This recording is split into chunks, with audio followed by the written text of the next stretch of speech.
नमस्ते दोस्तों।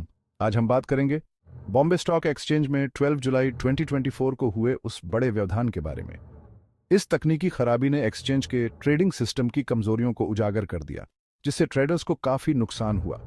ये एक ऐसी स्थिति है जिस पर हमें ध्यान देने की जरूरत है, क्योंकि ये न सिर्फ हमारे पैसे को प्रभावित करती है, बल्कि बाजार की विश्वसनीयता पर भी सवाल खड़े करती है।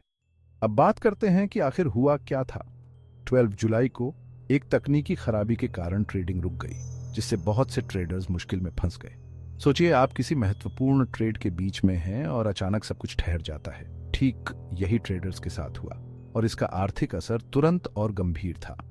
बीएसई भारतीय वित्तीय बाजारों का आधार है, और इसकी यह जिम्मेदारी है कि उसके ट्रेडिंग सिस्टम मजबूत और लचीले हों।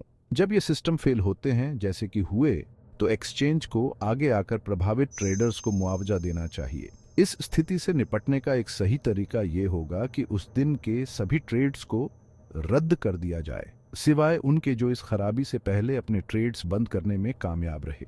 इससे ट्रेडर्स की वित्तीय स्थिति उस स्तर पर आ जाएगी जहां वो इस व्यवधान से पहले थे, जिससे ये सुनिश्चित हो जाएगा कि उन्हें एक्सचेंज की गलती के कारण कोई नुकसान ना हो।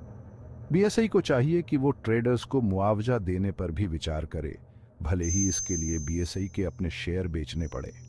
ये कदम एक्सचेंज की अपने यूजर्स की आर्थिक भलाई के प्रति प्रतिबद्धता को मजबूत करेगा और बाजार में कुछ भरोसा वापस लाएगा। इसके अलावा अब समय आ गया है कि बीएसई एक बीमा प्रणाली स्थापित करे जो ट्रेडर्स को सर्विस प्रोवाइडर की गलतियों के कारण होने वाले नुकसान से बचाए।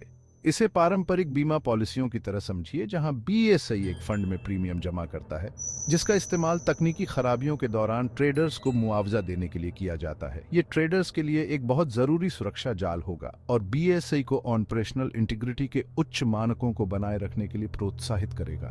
दुनिया भर के वित्तीय बाजारों में बार बार आने वाली तकनीकी समस्याओं के कारण इन उपायों की जरूरत और बढ़ जाती है।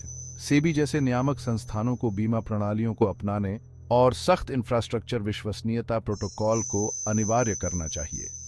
सेबी द्वारा हाल ही में शुरू किया गया investor risk reduction access platform तकनीकी व्यवधानों के दौरान जोखिमों को कम करने का लक्ष्य रखता है। अंत में बीएसई को ट्रेडर्स को उनके नुकसानों के लिए मुआवजा देने और भविष्य के व्यवधानों को रोकने के लिए मजबूत उपायों को लागू करने को प्राथमिकता देनी चाहिए।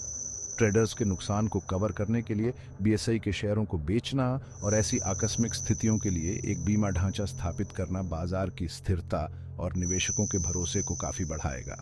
बाजार की भावना अभी डामाडोल है और ट्रेडर्स को हाई अलर्ट पर रहने की जरूरत है। बाजार में भरोसा टूट गया है और Nifty, bank Nifty, mid cap, Sensex, Bankex और फिनिफ्टी जैसे प्रमुख सूचकांकों में बड़ी गिरावट का खतरा है।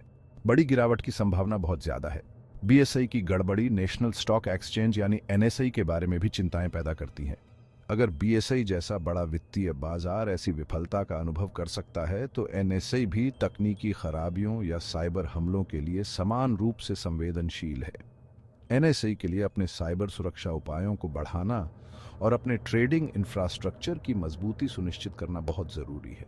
निवेशकों और ट्रेडर्स को सतर्क रहना चाहिए और बढ़ती अस्थिरता के लिए तैयार रहना चाहिए। आने वाले दिनों में अनिश्चित बाजार की स्थितियों से निपटने के लिए मजबूत जोखिम प्रबंधन रणनीतियां बनाना बहुत जरूरी होगा। अधिक अपडेट के लिए बने रहें और आशा करते हैं कि एक्सचेंज भविष्य में ऐसी घटनाओं को रोकने के लिए तेज और प्रभावी कार्रवाई करेंगे।